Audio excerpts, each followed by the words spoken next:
Sir ఎవరికైనా దెయ్యము అనే భయాలు ఏమన్నా వస్తే కనుక హనుమాన్ జై హనుమాన్ జై హనుమాన్ అనుకుంటారు. కానీ మీరు జాంబిరెడ్డి అనే ఒక దెయ్యం కథతో వచ్చి అందరి మెడలు కొరికేసి భయం పుట్టించేసి ఆ తర్వాత ఇప్పుడు జై హనుమాన్ అంటూ మొత్తం వస్తున్నారు. అసలు ఆ ట్రాన్స్ఫర్మేషన్ ఎలా సార్? అది కూడా మాకు చాలా కొత్త ఎక్స్పీరియన్స్. అలాంటిది తెలుగులో ఆ ఎక్స్పీరియన్స్కి ఇమ్మీడియట్గా ఈ ఎక్స్పీరియన్స్కి మధ్యలో ప్రశాంత్ వర్మ ఏంటి సార్? నేను ఎప్పుడు నాకు ఏ సినిమా తీయడం రాదో ఆ సినిమా ఎత్తుకుంటాను సార్. సో నాకు మధ్యలో వేరే సినిమాలు ఆఫర్ చేస్తూ ఉంటారు కదా, సో అది ఈజీగా ఉంటే కనుక అంత ఇంట్రెస్టింగ్ అనిపించదు. సో జాంబీ సినిమా తీయడం నాకు రాదు. జాంబీ రెడ్డి స్టార్ట్ చేసినప్పుడు అసలు జాంబీ సినిమా ఎలా తీయాలో తెలియదు, మేకప్ ఎలా చేయలేదు, ఏం తెలియదు. సో ఎవ్రీడే ఇస్ ఛాలెంజ్ అనమాట. సో ఎవ్రీడే ఎక్సైటింగ్గా ఉంటుంది, అరే ఈ సీన్ ఎలా తీయాలి, మేకప్ ఎలా చేయాలి.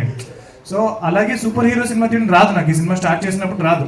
సో ఫస్ట్ ఒక్కొక్కటి 2 రోజులు చాలా రీసెర్చ్ చేసాము. మధ్యలో ఒక్కొక్కసారి ఫాస్ట్గా పరిగెట్టాలరా అంటే కనుక ఫాస్ట్గా పరిగెట్టలేరు కదా, సో అది ఎలా షూట్ చేయాలి, సో స్పీడ్ అది ఎలా చూపించాలి. సో అలాగా every time I try to do different genres.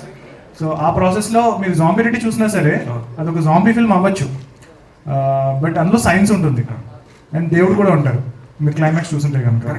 So ఇప్పుడు ప్రపంచంలో ఏ జాంబీ ఫిల్మ్లో కూడా దేవుడిని చూపించలేదు. సో ఎవ్రీ జాంబీ ఫిల్మ్కి ఒక నెగిటివ్ ఎండింగే ఉంటుంది మోస్ట్లీ. సో అలాగే నాకు సైన్స్ అంటే చాలా ఇష్టం సార్, అలాగే దేవుడు అంటే కూడా చాలా ఇష్టం సార్. మీరు ఫస్ట్ స్టార్ట్ చేసుకున్నప్పుడు ఏ సినిమాకైనా సరే ఒక ప్యాకేజ్తో స్టార్ట్ చేస్తారు. ఇది కథ, దీనికి ఇంత బడ్జెట్ ఉంది అని. ఇది స్టార్ట్ అయినప్పటికీ ఇప్పటికీ ఎన్ని రకాల వేరియేషన్స్ ఉన్నాయో మీరే చెప్పారు. అవును, ఫస్ట్ స్టార్ట్ అయిన బడ్జెట్కి తర్వాత ఇప్పుడు ఉన్న దానికి ఎన్ని రెట్లు ఎక్స్ట్రా అయింది మీరు చెప్తారా? ప్రొడ్యూసర్ నిరంజన్ గారితో నేను నెక్స్ట్ క్వశ్చన్ ఉందండి. ఓకే, 3-4 టైమ్స్ పెరిగిందండి. నిరంజన్ గారు ఆయన ఒక మంచి క్రియేటివ్గా డైరెక్టర్గా పెద్ద సక్సెస్ సాధించాడు, కానీ he's not a blockbuster director అండి కమర్షియల్గా.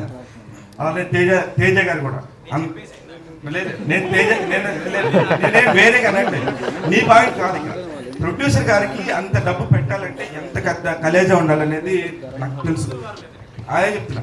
ఒకసారి నిరంజన్ గారు మీరు చెప్పండి మీ పాయింట్ ఆఫ్ వ్యూలో. ఇందాక చెప్పినట్టు లాస్ట్ రూపాయి దగ్గర కూడా మీరు ఇప్పుడు సినిమాకే పెట్టారని చెప్పారు ప్రశాంత్ గారు.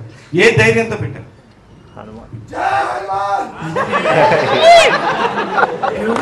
ఈ సినిమా స్టార్ట్ చేసింది ప్రశాంత్ గారి విజన్ మీద.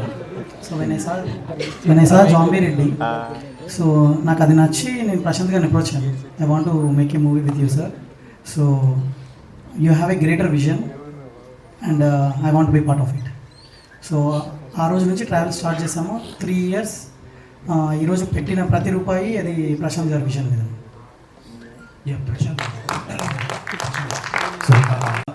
బ్యాక్గ్రౌండ్ పోస్టర్లో హెలికాప్టర్ సీన్ సార్, ఆ సీక్వెన్స్ ఎందుకు ట్రైలర్లో పెట్టలేదు? ఆ సీక్వెన్స్ ఇంటర్వల్ టైంలో వస్తుందని విన్నాం, నిజమేనా సార్? ట్రైలర్లో ఉంది సార్.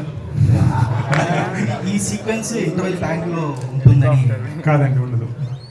ఇంటర్వల్ బ్యాంక్ వరలక్ష్మి గారు, I'm Phanikumar from filmy focus. Trailer